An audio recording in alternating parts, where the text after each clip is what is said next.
La parole de Dieu est un trésor inestimable. Ne laisse pas ta Bible fermée. Oh non, non. Lis-la, médite-la, nourris-toi. Lis-la, médite-la, nourris-toi. Bonjour.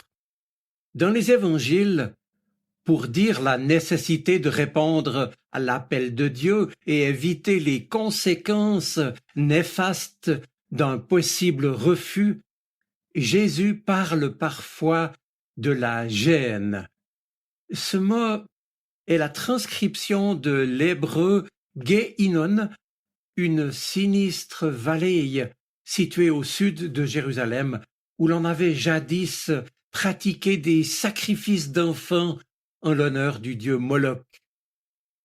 Plus tard, quand les Juifs ont mis heureusement fin à ces pratiques, ils en ont fait un lieu d'incinération des immondices à ciel ouvert. Mais dans leur imaginaire, le feu de ces sacrifices humains innommables est resté comme un symbole du châtiment de ceux qui refusent le salut de Dieu. Ainsi, dans le Nouveau Testament, la géhenne évoque encore un lieu de malédiction et sa symbolique est souvent liée à celle de l'enfer. Jésus d'ailleurs lui-même y fait référence en parlant, je cite, de ces ténèbres du dehors où il y aura des pleurs et des grincements de dents. Le fait que le Christ ait ainsi fait mention de l'enfer dans les évangiles a fait dire à certains que les chrétiens ont cherché à manipuler par la peur les naïfs et ceux à qui il s'adressait. Il est évident que ces reproches sont infondés. Tout au contraire, il faut lire ces mentions de l'enfer comme autant de mises en garde de Jésus, comme celle d'un ami qui cherche à nous inviter à faire de bons choix de vie. Et Jésus sait que nous ne pouvons connaître le bonheur de l'éternité que dans une relation d'amour avec Dieu. Il veut ce bonheur pour chacun. Et donc, j'insiste, il nous met en garde contre tout ce qui pourrait mettre en péril ou détruire cette relation et finalement nous entraîner à une éternité sans Dieu. C'est bien cela qu'a compris Dostoïevski, l'écrivain russe chrétien, qui, à la question « Qu'est-ce que l'enfer ?» a répondu « C'est la souffrance de ne plus pouvoir aimer ». Cette perspective est tragiquement douloureuse, bien sûr, dramatique, puisque nous dit la Bible, l'être humain a été créé pour vivre en communion avec Dieu, pour participer à son amour et à sa lumière. L'éternité sans Dieu, c'est la frustration totale, l'obscurité pour toujours. Et c'est donc parce que Jésus nous aime qu'il nous dit la vérité, même si elle est difficile. Je l'ai dit, certains ont reproché aux chrétiens d'exploiter l'idée de l'enfer pour manipuler les gens. Pourtant, nous disent les évangiles, l'objectif ultime de Jésus n'est pas la manipulation, mais la vérité. Et la vérité, c'est que dans ce monde où règne le péché, le mal et la mort, nous courons tous le danger de faire un mauvais usage de notre liberté humaine et de rejeter l'amour et la vie que Dieu nous offre. Permettez-moi un exemple. Si vous étiez dans la voiture d'un proche et qu'il soit, sans le voir, sur le point de rentrer en collision avec un poids lourd, ne l'avertiriez-vous pas pour qu'il évite l'accident? Eh bien, Jésus nous parle de la réalité d'une éternité de privation de la lumière de Dieu, c'est-à-dire l'enfer. Il nous en avertit pendant qu'il est encore temps, comme pour éviter l'accident terrible que je viens de mentionner. Et s'il le fait, c'est parce qu'il nous aime. C'est un avertissement d'amour, non pas pour nous faire peur, mais pendant qu'il est encore temps pour guider nos choix et leurs conséquences dans une toute autre direction. Oui, mes amis, c'est ce qu'il nous faut retenir. Si Jésus nous dit la vérité au sujet du ciel et de l'enfer, c'est parce qu'il veut que nous sachions que nos choix de tous les jours ont des conséquences pour demain. Et nous serions fous de ne pas prendre cette mise en garde au sérieux.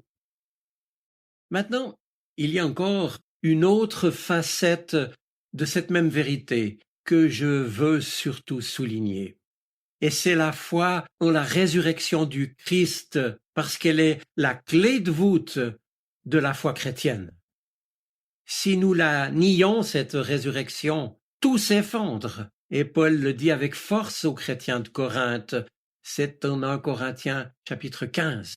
Si le Christ n'est pas ressuscité, notre foi est vide, elle est vaine, et nous sommes les plus malheureux de tous les hommes. Oui, si le Christ n'est pas ressuscité, Jésus reste sans doute un personnage prestigieux du passé, un sage qui peut offrir un bel idéal de vie, mais qui n'apporte aucune aide pour affronter réellement notre vie d'aujourd'hui et celle de demain avec leurs conséquences ultimes. Alors nous affirmons dans la foi que Jésus est venu nous apporter le salut et que sa résurrection est source de vie nouvelle pour chacun. Jésus est passé par la souffrance, l'angoisse de la mort et la réalité de la mort. Il est venu rejoindre chacun de nous pour nous libérer et pour nous donner la vie de Dieu. En vivons-nous?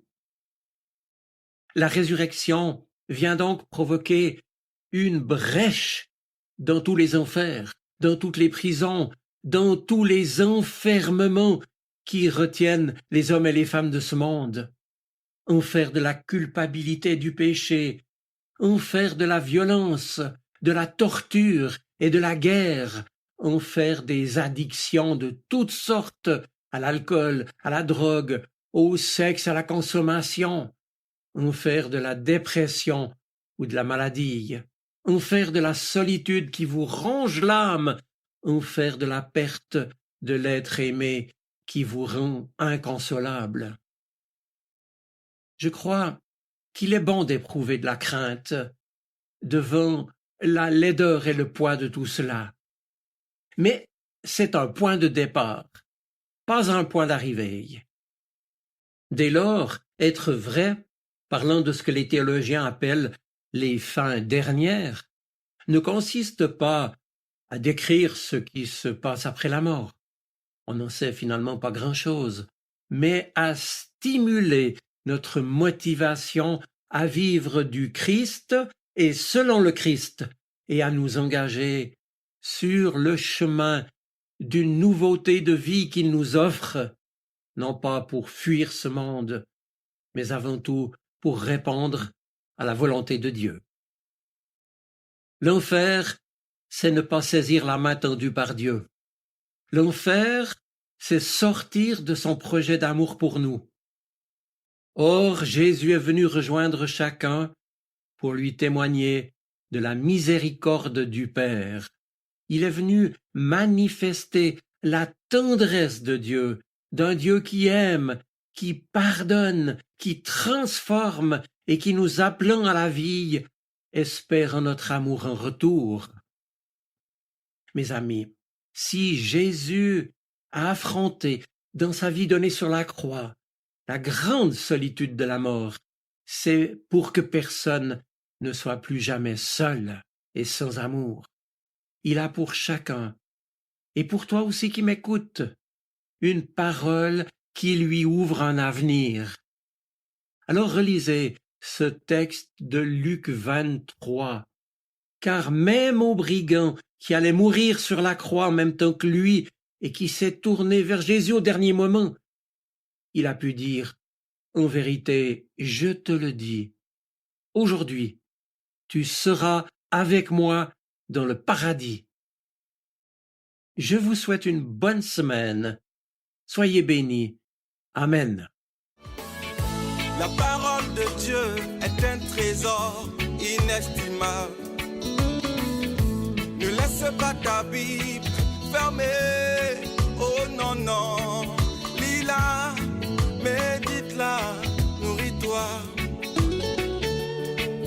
Lis-la, médite-la, nourris-toi.